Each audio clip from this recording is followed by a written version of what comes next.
Growing up in the barrio, I think people expected me to end up either in jail or in a gang or being a nobody.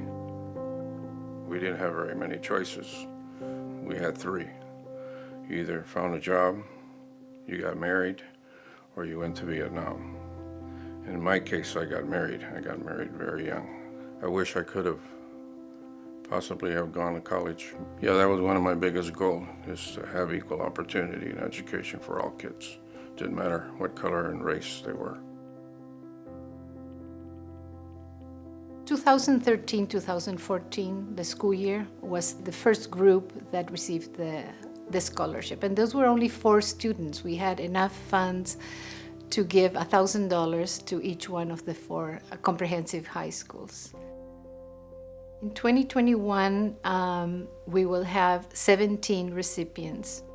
One of the biggest challenges, of course, is the socioeconomic situation. This is a working class community where families don't have the money to pay for full college education. And so even having a little bit of funds to start their college careers and knowing that someone believes in them to give them the funds makes a big difference.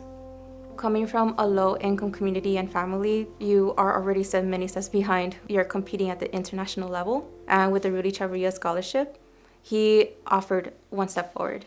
One of the things that this foundation has that it's not as any other foundation that I have seen in my life is the support after the students receive the scholarship. Not only we meet the families at the time of giving the scholarship, but afterwards, Rudy maintains frequent contact with the students throughout the years of their college experience. The first time I met him was when he introduced the scholarship to us. He came to our school personally in Puente High School, and he told us about the scholarship and encouraged us to apply. And so I did. I applied, and thankfully I won the scholarship. And he was very nice. He was very personal with every individual student. When I won the scholarship, he came personally to my house to deliver the money as well as congratulate me and meet my family, and we established a relationship with him. Sometimes they have other needs as the year goes by, and so he has created a special fund for emergencies. Could be to purchase food, to purchase extra books, to purchase a ticket to come home because there's a family emergency, any emergency that they might have. They can just email Rudy or call him.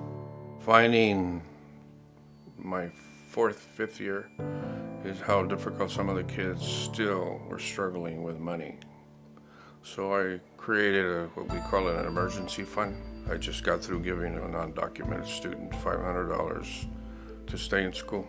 He has the foresight to be able to know I'm able to set aside this money for the students that need it. He's able to provide for that, and also like someone to talk to.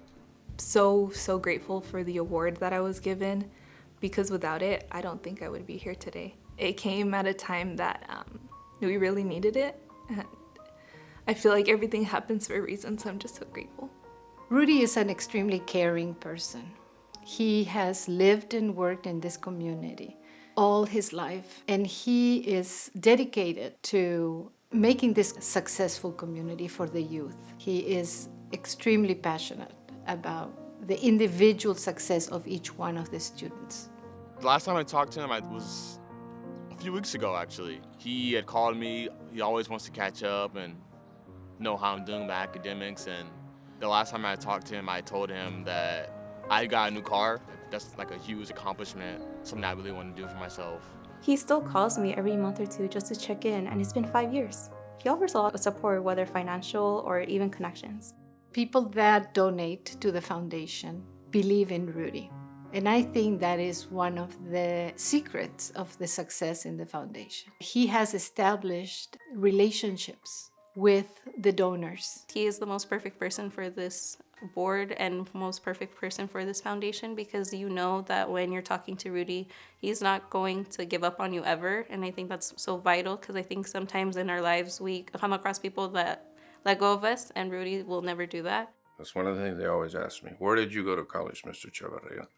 When I tell them I never did go to college, they're stunned. So what do you mean you didn't go to college? I said, you need to understand in the 40s and the 50s and the 60s, I said, we were not encouraged to go to school.